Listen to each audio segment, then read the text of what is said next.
그래서 베드로의 사명이라는 제목으로 말씀을 요한복음 21장 15절로부터 17절에서 보았습니다. 요한복음 21장 15절에서부터 17절.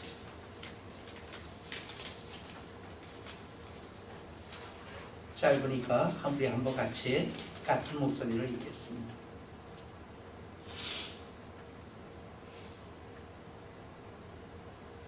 요한복음 21장 15절로부터 17절.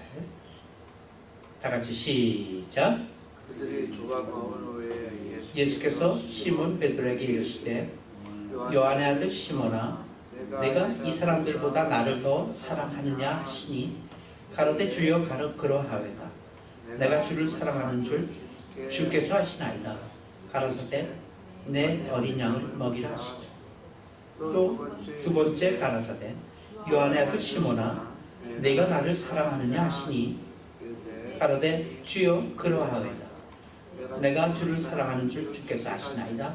가라사대 내 양을 치라 하시고 세 번째 가라사대 요한의 아들 시몬아 내가 나를 사랑하느냐 하시니 주께서 세 번째 내가 나를 사랑하느냐 하시므로 베드로가 근심하여 가로되 주여 모든 것을 아시오매 내가 주를 사랑하는 줄 주께서 아시나이다. 예수께서 가라사대 내 양을 먹이라. 베드로는 교회 설립의 근거가 되는 신앙 고백을 남긴 예수님의 수제자죠. 주는 그리스도시요 살아계신 하나님의 아들이시니이다. 이 고백 위에 드디어 주님께서는 이 땅에 교회를 세우셨습니다. 참으로 귀한 고백이요. 베드로는 주님의 수제자로서 이후에 많은 사역을 감당을 합니다. 그는 그러나 주님을 따르다 세 번이나 주님을 모른다고 부인하기도 하는 그런 천방지축 같은 뭐라 그럴까요? 정제되지 않은 성품을 보이기도 합니다. 성령을 받고선 5,000명을 회개케 하는 명설교가가 되기도 했습니다. 그의 마지막 가는 길, 그는 주님께서 십자가에 못 박혀 돌아가시는데 내가 어찌 주님과 같이 십자가에 바로 못 박혀 죽으리요 해서 거꾸로 못 박아 주시오 이렇게 요구하고 거꾸로 십자가에 못 박혀 순교했습니다. 베드로가 그 지점까지 갈 수 있었던 것, 그 순교의 자리까지 갈 수 있었던 것, 그것은 무엇 때문이었을까? 무슨 실력 때문이었을까? 이런 얘기죠. 주님께서는 십자가에 달리시기 전 베드로에게 이런 말씀을 하십니다. 누가복음 22장 31절에서부터 32절입니다. 오늘 말씀하고자 하는 키포인트입니다. 자, 주보에 다 준비되어 있습니다. 함께 봅시다. 시작. 시몬아 시몬아 보라 사단이 너를 밀가부르듯이 하려고 요구하였으나 그러나 내가 너를 위하여 내 믿음이 떨어지지 않기를 기도하였노니 너는 돌이킨 후에 내 형제를 굳게 하라. 주님께서는 베드로가 3번이나 자신을 부인할 것을 알고 계셨습니다. 그런데 왜 그를 말리지 않으셨을까? 이런 질문을 해볼 수 있다는 얘기죠. 왜? 우리가 믿는 예수님을 하나님 자신이시고 전지전능하시며 모든 것을 역시 아시는 분이시기에 베드로를 택하셨지만 그 베드로가 주님을 3번이나 부인하는 그런 남루한 자리까지 갈 것을 미리 아시고 계시지 않았냐 이 얘기죠. 그런데도 주님은 내버려 두셨다 이 얘기입니다. 왜 그랬을까? 요한복음 21장 1절에서부터 14절에서 그 답을 찾아볼 수 있습니다. 오늘 본문 바로 앞입니다. 한 절씩 나눠서 또 있습니다. 그 후에 예수께서 디베랴 호수에서 또 제자들에게 자기를 나타내셨으니 나타내신 일이 이러하니라. 시몬 베드로와 도마의 갈릴리 가나 사람 나다니엘과 세베대의 아들들과 또 다른 제자들이 함께 있더니 시몬 베드로가 나는 물고기 잡으러 가노라 하니 그들이 우리도 함께 가겠다 하고 나가서 배를 올랐으나 그날 밤에 아무것도 잡지 못하였더니 날이 새어갈 때 예수께서 바닷가에 서셨으나 제자들이 예수인 줄 알아보지 못하였다. 예수께서 이르시되 얘들아 너희에게 고기가 있느냐? 대답하되 없나이다. 이르시되 그물을 배 오른쪽에 던지라 그리하면 잡으리라 하시니 이에 던졌더니 물고기가 많아 그물을 쓸 수 없더라. 예수께서 사랑하시는 그 제자가 베드로에게 이르되 주님이시라 하니 시몬 베드로가 벗고 있다가 주님이라 하는 말을 듣고 겉옷을 두른 후에 바다로 뛰어내리더라. 다른 제자들은 육지에서 거리가 불과한 50~80층간으로 작은 배를 타고 물고기를 그물을 끌고 와서 육지에 올라와 보니 숯불이 있는데 그 위에 생선이 놓였고 떡도 있더라. 예수께서 이르시되 점심 좀 가져오라 하시니 시몬 베드로가 올라가서 그 그물을 육지에 끌어 올리니 가득히 찬 물고기가 153마리라. 이같이 많으나 그물이 찢어지지 아니하였더라. 예수께서 이르시되 와서 조각을 먹으라 하시니 제자들이 주님인 줄 알고 당신이냐 감히 묻는 자가 없더라. 예수께서 가셔서 떡을 가져다가 그들에게 주시고 생선도 그와 같이 하시니라. 이것은 예수께서 죽은 자 가운데 살아나신 후에 세 번째로 제자들에게 나타나신 것이라.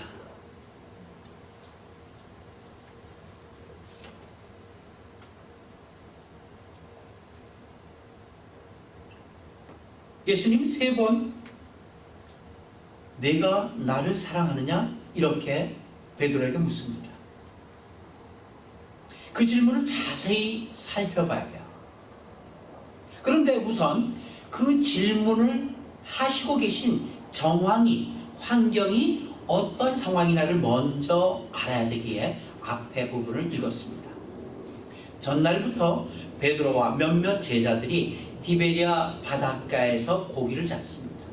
그런데 그렇게 고기 잡는 어부 출신 베드로와 그 제자들이 고기를 한 마리도 못 쳤습니다. 밤새 아무것도 잡지 못합니다. 지쳤죠. 근데 새벽에 누군가 저쪽 강변에서 나타난 거예요. 바닷가에 나타나서 베드로에게 배 오른편에 그물을 던져라 이렇게 얘기를 해요. 속으로 웃을 수도 있었겠죠. 이 바닷가에 고기 잡는 데는, 고기 잡는 이력은 따라갈 사람이 없는데 누가 뚱딴지같이 배 오른쪽에 한두 번 던졌습니까? 이런 얘기죠. 그렇지만 던졌어요. 많은 고기가 올라왔다 이런 얘기죠. 요한이 그 얘기한 사람이 누군가를 알아봅니다. 주시라. 성질 급한 베드로는 무엇라고 벗고 있던 웃도리를 다시 입고 바다로 뛰어내립니다. 헤엄쳐갖고 바닷가로 나옵니다. 와서 보니까 해변가에 숯불이 있어요. 그러니까 떡이 구워지고 있습니다. 주님께서는 생선을 가져오라 이렇게 말씀하십니다. 가져온 생선을 구워서 조반을 먹이십니다. 모두에게. 그런데 밥을 먹으면서 한 사람도 말하는 사람이 없습니다. 다 고개 푹 떨구고 그냥 주님께서 주시는 물고기와 떡만 받아 먹고 있습니다. 식사가 그래서 끝났습니다. 식사 후에 주님이 물으십니다. 요한의 아들 시몬아, 내가 여기 있는 이 사람들보다 나를 더 사랑하느냐? 아주 이 바늘방석에 앉은 듯한 그러한 느낌을 베드로는 받았을 거예요. 우선 이 부르는 이름도 달라요. 요한의 아들 시모나예요. 일찍이 주님께서는 요한의 아들 시몬이었지만 나중 내가 게바, 번역하면 베드로가 된다고 말씀을 했는데, 분명히 베드로로 만들어 주신다고 주님이 하셨는데 다시 요한의 아들 시몬아, 옛날에 그 변덕장이 말썽꾸러기 주님의 뜻을 잘 헤아리지 못하던 그 성질 급한 요한의 아들 시몬으로 부르고 있어요. 그리고 내가 이 사람들보다 하면서 이 사람들을 손으로 가리킵니다. 얘는 이 사람들보다 정말 내가 나를 더 사랑하냐? 이렇게 묻고 있어요. 근데 이 장면에서 몇 가지 또 기억해야 될 배경이 있죠. 숯불이라는 소도구가 지금 사용되고 있어요. 숯불은 왜 준비하셨을까? 왜 숯불이 필요한 것일까? 우린 잘 알고 있습니다. 먼저 답부터 보자면은 주님께서는 이 자리에서 베드로의 수치를 들춰내기 위한 그러한 모든 환경을 만들어 놓고 계시다는 사실이죠. 그 사건은 요한복음 18장 15절로부터 18절에 있습니다. 또 한번 같이 읽습니다. 시작. 시몬 베드로와 또 다른 제자 한 사람이 예수를 따르니 이 제자는 대제사장과 아는 사람이라. 예수와 함께 대제사장의 집들에 들어가고 베드로는 문 밖에 서 있는지라. 대제사장을 아는 그 다른 제자가 나가서 문 지키는 여자에게 말하여 베드로를 데리고 들어오니 문 지키는 여종이 베드로에게 말하되 너도 이 사람의 제자 중에 하나 아니냐 하니 그가 말하되 나는 아니다 하고, 그때 추운 고로 종과 아랫사람들이 불을 쬐고 서서 쬐니 베드로도 함께 서서 쬐더라. 베드로는 이 주님을 부인한 사건 후에 숯불에 대한 공포증이 있었다고 그렇게 얘기합니다. 그러니까 그 숯불을 쬐면서 주님을 부인하고 주님을, 어떤 책에는 주님을 저주까지 합니다. 그것이 얼마나 몸서리치고 얼마나 후회되고 또 후회되는 그러한 사건이죠. 그 사건이 어디서 이루어졌냐면 숯불 앞에서 이루어진 거예요. 그러니까 숯불만 보면 그 사건이 생각나는 거예요. 찔끔하고 놀라는 거예요. 그때 자기의 모습으로 다시 돌아오기 때문에. 그래서 숯불에 대한 공포증이 있었어요. 베드로에게 있어서 예수 그리스도를 부인한 사건은 그의 일생일대 치명적인 사건 아닙니까? 주님은 그 소도구를 알맞게 지금 배치해놓고 있는 거예요. 요한의 아들 시몬아, 내가 이 사람들보다 나를 더 사랑하느냐? 이 사람들도 사실은 또 하나의 소도구죠. 이 사람들, 이게 첫 번째 질문이었어요. 그리고 동시에 같은 내용으로 두 번째, 세 번째 거듭 질문을 하는 게 바로 오늘의 본문입니다. 그런데 첫 번째 질문만 이 사람들보다가 강조되어 있어요. 이 사람들. 왜 이 사람들을 강조하고 있는가? 그것도 한번 살펴봐야 되겠죠? 마태복음으로 돌아갑니다. 마태복음 26장 31절부터 33절입니다. 시작. 그때 예수께서 제자들에게 이르시되 오늘 밤에 너희가 다 나를 버리리라. 기록된 바 내가 목자를 치리니 양의 떼가 흩어지리라 하였느니라. 그러나 내가 살아난 후에 너희보다 먼저 갈릴리로 가리라. 33절 시작. 베드로가 대답하여 이르되 모두 주를 버리셔도 나는 결코 버리지 않겠나이다. 이 사건이에요. 자기가 주를 안 버리겠다는 얘기만 하면 괜찮아요. 그런데 왜 주변에 있는 사람까지 들먹여요? 이거 한국 사람들하고 비슷해요. 자기가 그냥 전 주를 안 버릴게요 라고 얘기하면 될 텐데, 딴 사람은 다 주를 버릴지라도 난 버리지 않겠노라, 이렇게 지금 얘기하고 있어요. 창피한 거죠. 수치죠. 이들이 다 주를 버릴지라도 나는 버리지 않겠노라 장담에 호언을 했습니다. 예수님의 입장에서 보면 어때요? 예수님의 입장에서는요, 베드로에게 초대교회를 시작시키기 작정을 계획하고 있어요. 그리고 이방인에게 복음을 전파하는 중요한 책임을 베드로에게 맡길 것을 이미 계획하고 있어요.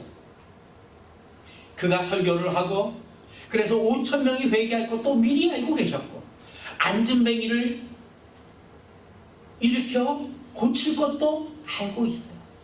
이방인 고넬료에게 복음을 전하는 사람으로도 베드로가 될 것을 알고 있었어요. 이런 일들을 맡기기 위해서 베드로에게 꼭 가르쳐야 했고 꼭 준비시켜야 했던 것이 있었습니다. 주님 쪽의 생각이죠. 우리는 그냥 베드로가 하루에 5,000명의 회심을 시켰다는 그러한 사건밖에 베드로를 상상하지 못합니다. 아나니아의 삽비라를 갖다가 말로 죽일 수 있는 능력을 갖고 있는 베드로, 이거밖에 생각 못해요. 고넬료에게 복음을 전할 수 있었던 능력의 베드로. 그러나 이러한 사실들을 너무 쉽게 생각하지는 말아야 됩니다. 베드로는요, 그만한 일을 할 수 있는 능력의 사람으로 예수님께서 부른 게 아니다라는 사실이에요. 그 일을 맡겨도 좋을 만한 사람으로 하나님께서 준비시키는 과정이 있었다는 얘기입니다. 그러므로 베드로에게 무엇을 준비시켜야 했던가, 이것을 봐야만 하는 것이 성경을 보는 지혜입니다. 어떻게 하나님 편에서 보면은 전혀 다른 시각으로 베드로를 볼 수 있고 주님의 행하시는 그런 말씀과 행동들을 볼 수가 있습니다. 우린 그러잖아요. 우리도 베드로와 같이 그런 각오와 그런 결단으로 주님의 일을 행해야 합니다. 주님의 제자가 되어야 됩니다. 이렇게 늘 설교를 듣기도 하고 이렇게 늘 각오하기도 하고 기도하기도 합니다. 우리가 베드로와 같은 일을 하기 위해서는 무엇을 가져야 하겠는가? 어떤 능력, 어떤 자세를 가져야 하겠는가? 어떤 각오를 가져야 하겠는가? 늘 이렇게 생각합니다. 어떻게 해야 하나님의 능력을 주실 것인가? 우리는 이렇게 생각하기 쉽습니다. 또 그렇게 기도합니다. 그러나 성경은 하나님께서 베드로에게 이 일을 시키시기 위해 무엇을 행동시키고 무엇을 훈련시켜야 했던가를 말씀하고 있다는 사실이에요. 베드로에게 능력을 주셔야 했던 것이 아니라 하나님의 능력과 하나님의 영광을 그에게 덧입히기 위해서는 어떤 기초가 닦아져야만 했냐, 이것을 성경은 얘기하고 있는 것입니다. 하나님은 초대교회에 예수 그리스도께서 이루신 중요한 복음을 이제 그에게 맡기시기 위해서 예수님은 베드로가 그 3번이나 예수님을 부인하는 자리까지 가도록 방관하고 계셨어요. 왜? 베드로를 훈련시켜야 했기 때문입니다. 그 주님이 지금 부활하신 것도 그에게 힘이 되지 못하고, 에이, 그렇게 따르던 우리 선생님 돌아가셨으니 디베랴 바닷가에 고기나 잡으러 가자. 도로 가자. 라고 바닷가에서 고기 잡고 있는 그 현장을 찾아주시고, 그래서 묻습니다. 주님이, 요한의 아들 시몬아. 베드로야 안 묻습니다. 요한의 아들 시몬. 왜? 거기가 있었던 게 요한의 아들 시몬이었죠. 베드로는 아니었죠. 요한의 아들 시몬아, 너 어부야. 내가 이 사람들보다 나를 더 사랑하느냐? 이렇게 물으십니다. 베드로가 무슨 말을 대답할 수 있을까요? 한번 내가 베드로가 돼갖고 생각해 보십시오. 예수님께서는 그 다음에 대답 못하는 베드로를 보지도 않으세요. 말없이 앉으셔갖고 숯불 위에 떡을 자꾸 뒤집어 굽습니다. 뒤척뒤척. 뒤집는 떡을 보라는 게 아니죠. 그 밑에 있는 숯불을 보라는 얘기죠. 또 그 시간이 마침 새벽이었어요. 그러니까 먼 동네에서 닭의 꾹꾹 이 목청도 높이 우는 소리도 아마 들렸을 거예요. 베드로는 죽고 싶은 심정이에요, 지금. 그런 죽고 싶은 심정으로 뭐라고 대답해요? 어렵게 아주 그냥 개미 같은 소리로 주께서 아시나이다, 이렇게 대답합니다. 근데 세 번의 질문이 각각 다릅니다, 사실은. 두 번째 질문도 마찬가지. 요한의 아들 시몬아, 내가 나를 사랑하느냐? 그런데 세 번째 마지막 질문에서는 사랑이라는 단어에 다른 단어를 쓰십니다. 이 헬라어로서 사랑은 한 세 가지 단어가 있어요. 사랑에는 우리는 사랑이 뭐 한 가지 단어밖에 없습니다.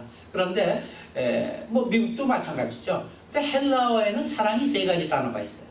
뭐 아시는 분은 잘 아실 겁니다만은 사랑의 그 어떤 신적인 사랑, 불변의 사랑, 일방적인 사랑, 변치 아니하는 사랑, 그걸 아가페라는 단어를 써갖고 아가페 러브라고 합니다.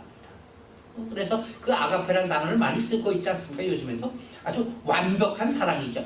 하나님께서 우리에게 퍼부어주시는 사랑입니다. 그걸 아가페라는 단어를 씁니다.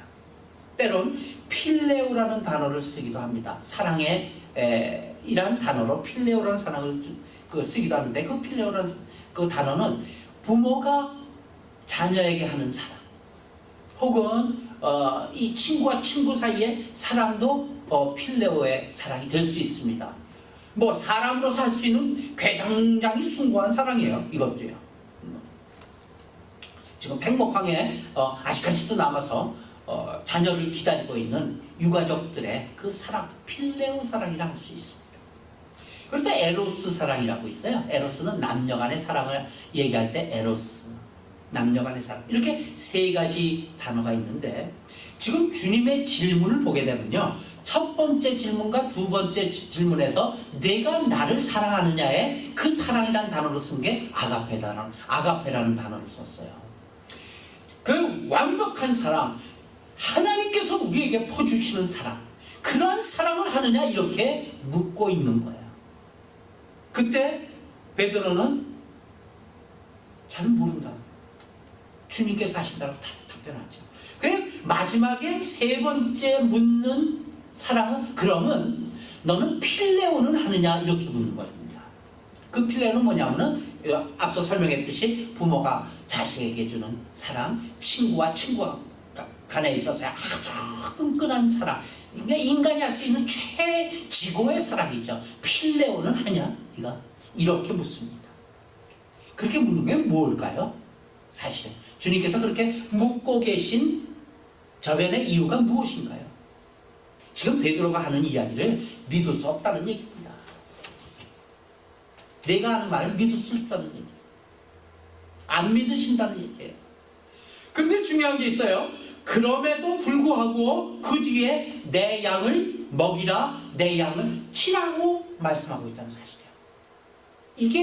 이게 지금 엇박자가 나고 있는 거예요. 믿지 못하는 베드로에게 내 양을 치라, 내 양을 먹이라 하고 있어요. 이것은 무슨 얘기예요? 주께서 세 번째, 내가 나를 사랑하느냐? 그럼 필레오는 하느냐? 이렇게 하심으로 베드로가 근심을 합니다. 세 번이나 계속해서 묻고 세 번째는 다른 단어를 쓰시네. 근심을 합니다. 베드로는 그럼 무엇 때문에 근심을 했는 거예요? 무엇 때문에 지금 베드로가 뜻밖의 근심을 하고 있습니까? 바로 이것이 오늘의 핵심, 바로 이것이 베드로가 하나님 앞에서 꼭 훈련되어야 하는 내용이요 지점입니다. 여기 있는 모든 사람들이 다 주를 버릴지라 저는 주를 쫓겠나이다. 과거에 이렇게 이야기한 베드로의 그 고백은 진심이에요. 사실이에요. 자기가 그냥 헛말로 한 거 아니에요. 그렇게 열정이 있었어요. 그러나 그 말에 주님의 대답이 뭐예요? 그 주님의 대답이 너는 돌이킨 후에, 여기서 돌이켜야 되는 사건이 있어요. 너는 돌이킨 후에 너희 형제를 굳게 하라. 돌이키는 사건을 주지시켜주는 것이 바로 오늘 내가 너를 사랑하느냐는 질문의 답인 거예요. 이걸 배우기 위해서 베드로는 돌이켜져야 했다는 사실. 뭐를 돌이켜야 하느냐는 얘기예요. 뭐를. 그것은 우리에게도 마찬가지예요. 베드로가 돌이켜야 했듯이 우리도 돌이켜져야 하는 무슨 사건이 하나 있어요. 베드로가 배워야 하는 것, 그것이 무엇입니까? 그가 가진 자신감, 그가 가진 열심, 그것이 모든 것을 다 이루는 게 아니다라는 사실을 배우고 있는 것입니다. 베드로는 이 질문, 이 일로 두 가지의 고민을 해결합니다. 주님 앞에서. 첫 번째, 그가 이 질문 속에서 답을 하면 깨달은 게 무엇입니까? 첫 번째 그가 한 것은 내가 확신하는 것이 내 것이 아니다라는 사실입니다. 우리 한번 같이 따라합니다. 내가 확신하는 것이 내 것이 아니다. 시작. 내가 확신하는 것이 내 것이 아니다. 네.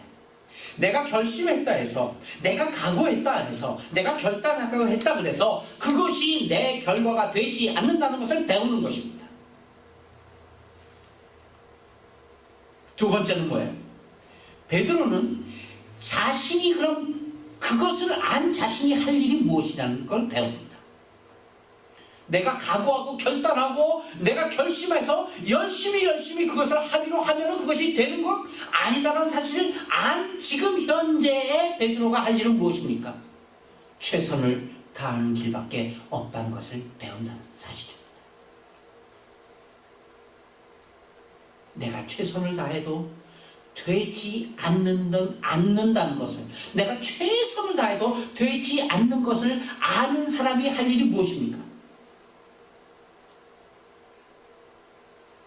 내가 최선을 다해도 그것이 이루어지지 않을 수도 있다. 되지 않는다는 것을, 그것을 이제 깨닫게 된, 그걸 깨닫게 돼서 그것을 아는 사람이 할 일이 뭐예요? 최선을 다하는 거죠. 그렇죠? 나를 부인하고 이제는 나의 각오와 결단은 부인하되 그러나 하나님을 믿고 최선을 다하는 것입니다. 이것이 최선을 다하는 그 방향이 달라진 것이죠. 우리는 뭐예요?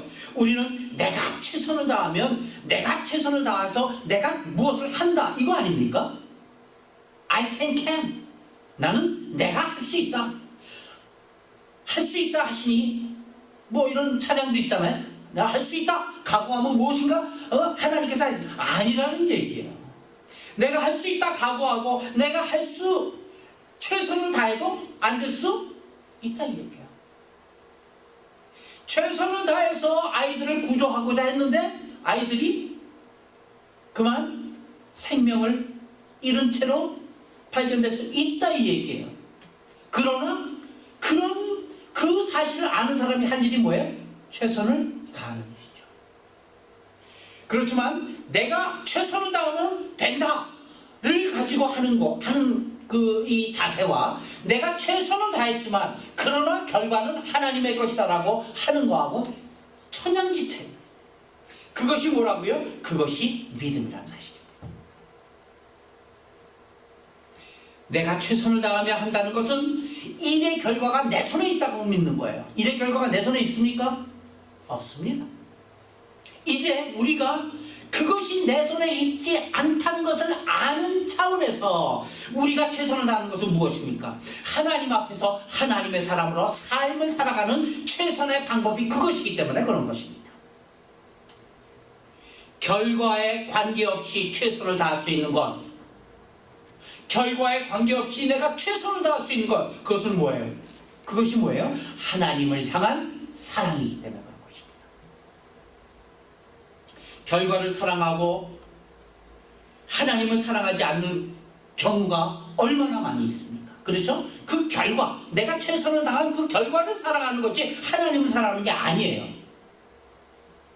그러나 우리가 취할 태도가 있다면, 이제 베드로가 깨달은 태도가 있다면, 그것은 뭐냐면 결과와 관계없이 하나님을 사랑함으로 최선을 다해야 하는 것을 깨닫고 있는 것입니다. 아멘. 그러하외다 내가 주를 사랑하는 줄 주께서 아시나이다.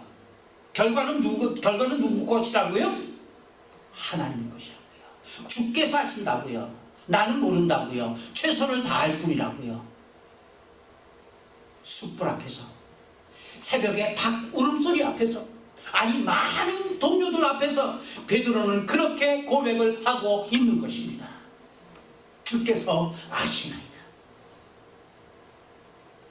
이런 동일한 묘사가, 동일한 고백이 구약 성경에 있어요. 그래서 빼놨습니다. 요나서가 그래. 요나의 고백을 한번 보세요. 이게 같은 고백입니다. 1절 제가 보겠습니다. 2절 여러분 보시면서 또 나눠 읽읍시다. 요나가 물고기 뱃속에서 그의 하나님 여호와께 기도하여 이르되 내가 받은 고통으로 말미암아 여호와께서 불러 아뢰었더니 주께서 내게 대답하셨고 내가 수월의 뱃속에서 부르짖었더니 주께서 내 음성을 들으셨나이다. 주께서 나를 깊음 속 바다 가운데 던지셨으므로 큰 물이 나를 둘렀고 주의 파도와 큰 물결이 다 내 위에 넘쳤나이다. 주의 목전에서 쫓겨났을지라도 다시 주의 성전을 바라보겠다 하였나이다. 물이 나를 영혼까지 둘러싸우며 기쁨이 나를 에워싸고 바다 풀이 내 머리를 감쌌나이다. 내가 산의 뿌리까지 내려가 싸우며 땅이 그 빗장으로 나를 오래도록 막아싸우나 나의 하나님 여호와여 주께서 내 생명을 구속케 해서 건지셨나이다. 내 영혼이 내 속에서 피곤할 때 내가 여호와를 생각하였더니 내 기도가 주께 이르러 싸우며 주의 성전에 미쳤나이다. 숭상하는 모든 자는 자기에게 베푸신 은혜를 버려 싸우나 나는 감사하는 목소리로 주께 제사를 드리며 나의 서원을 주께 갚았나이다. 구원은 여호와께 속했나이다 하리라. 이게 지금 하나님으로부터 구원받기 전 얘기예요. 뱃속에서 고백하는 고백이에요. 요나는 물고기 뱃속에서 이렇게 고백해요. 내가 말하기를 내가 주의 목전에서 쫓겨났을지라도 다시 주의 성전을 바라보겠나이다 하였나이다. 이것이 무엇입니까? 바로 주님을 사랑하는 사랑입니다. 사랑한다는 말은 옳으냐 그르냐 이 차원 이상의 것이에요. 그렇죠? 우리가 하나님 앞에 자녀로 서 있다는 사실을 놓치고 있기 때문에 우리의 신앙생활이 그토록 재미가 없는 거예요. 사랑하기 시작하면, 누구를 사랑하기 시작하면 옳고 그른 것, 그것은 둘째나 셋째 문제예요. 그렇잖아요? 사랑할 때 한번 보세요. 그 사람이 틀렸어도 사랑함으로 다 덮잖아요. 하나님이 내게 옳게 살았느냐 틀리게 살았느냐 그르게 살았느냐 그 이전에 하나님이 나를 사랑하고 계시는데 하나님이 내 아버지라는 사실을 알기에 하루하루의 삶이 재미있는 것을 꼭 기억하시길 바랍니다. 그것이 바로 요나의 이 고백이에요. 요나의 이야기가 바로 그 얘기예요. 내가 주의 목전에서 쫓겨났을지라도 주님이 나를 쳤을지라도 내가 할 수 있는 최선은 뭐라고요? 하나님을 사랑하는 것이니이다. 우리가 할 수 있는 지고의 자리가, 오직 유일한 자리가 하나님을 사랑하는 자리다. 주님께서 주신 명령은 둘밖에 없어요. 주님께서 우리에게 주신 명령이 뭐가 있어요? 첫째, 하나님을 사랑하고, 둘째, 이웃을 내 몸같이 사랑하는 얘기예요. 베드로의 대답은 무엇이에요? 제가 주님을 사랑합니다. 그렇지만 어떻게? 내가 이 사람들 다 버리지라도 나는 사랑해. 이 사랑이 아니죠. 그렇죠? 제가 주님을 사랑한 줄 주께서 아시나이다의 그 사랑의 고백은 뭐예요? 겸손해진 사랑의 고백입니다. 주의 목전에서 쫓겨났을지라도 저는 다시 주의 전을 바라보겠나이다. 이 사랑입니다. 이는 거기밖에 매달릴 곳이 없다는 것을 아는 겸손의 고백인 것입니다. 성령님께서 오신 이유는 뭐예요? 예수 그리스도께서 하신 사역을 증명하시기 위해서 성령님께서 오십니다. 그러나 베드로의 담대함, 베드로가 5,000명을 회개시키고 이 사역은 성령 강림 이전에 분명히 주님께서 이 이베라 바닷가에서 주님으로부터 받은 것임을 믿습니다. 예수님의 이 세 가지 질문과 그리고 자신의 답변을 통해 담대한 사도로서 그는 거듭날 수 있었던 것입니다.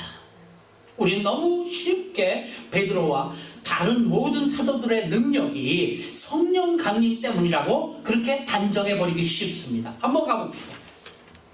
사도행전 1장 15절로부터 26절까지입니다. 모인 무리의 수가 약 120명이 되더라. 그때 베드로가 그의 형제들 가운데 일어서서 이르되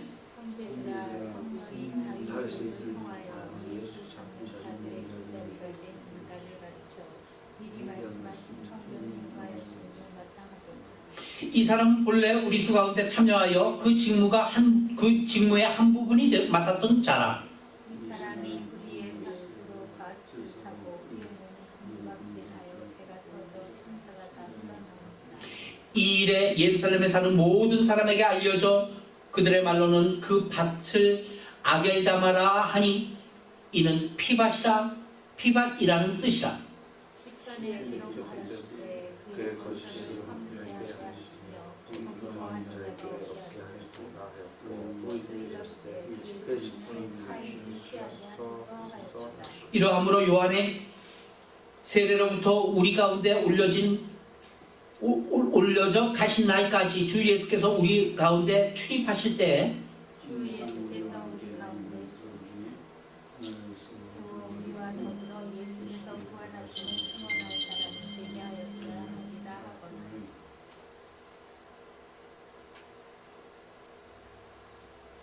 그들이 두 사람을 세우니 하나는 바사바라하고 별명은 유스도라 하는 요셉이요 하나는 마티아더라.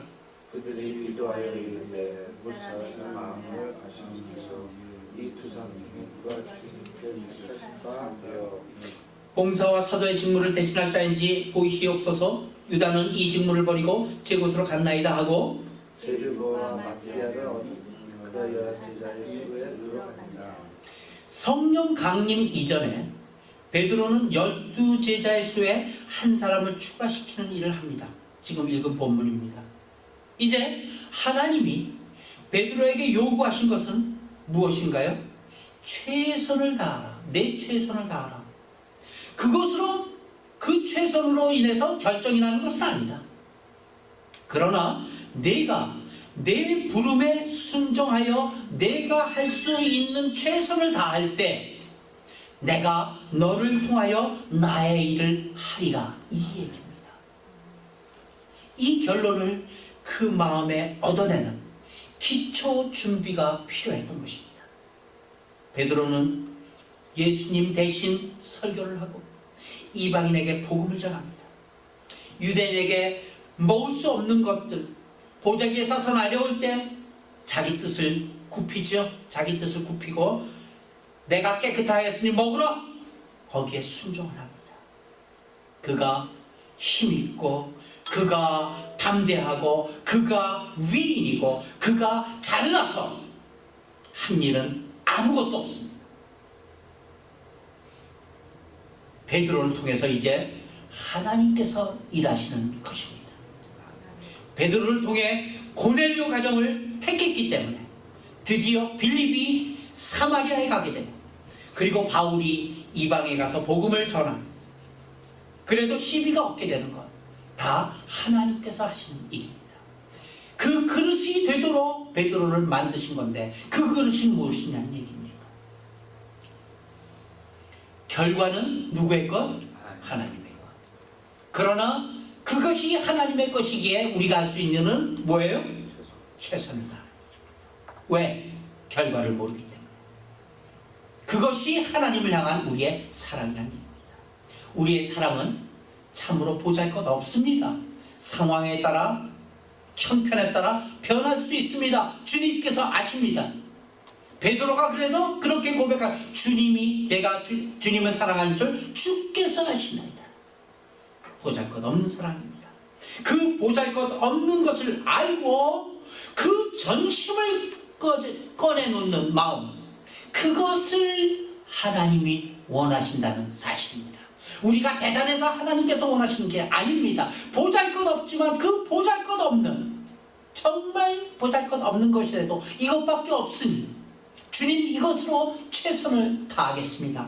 끄집어낼 때 때론 부족하고 때론 틀릴지 모르나 때론 헛발질할지 모르나 주를 사랑하는 마음, 그 주를 사랑하는 마음으로 일을 하면은, 그 주를 사랑하는 마음으로 주님을 사랑하면은 하나님께서는 우리를 들어 사용하실 줄 믿습니다.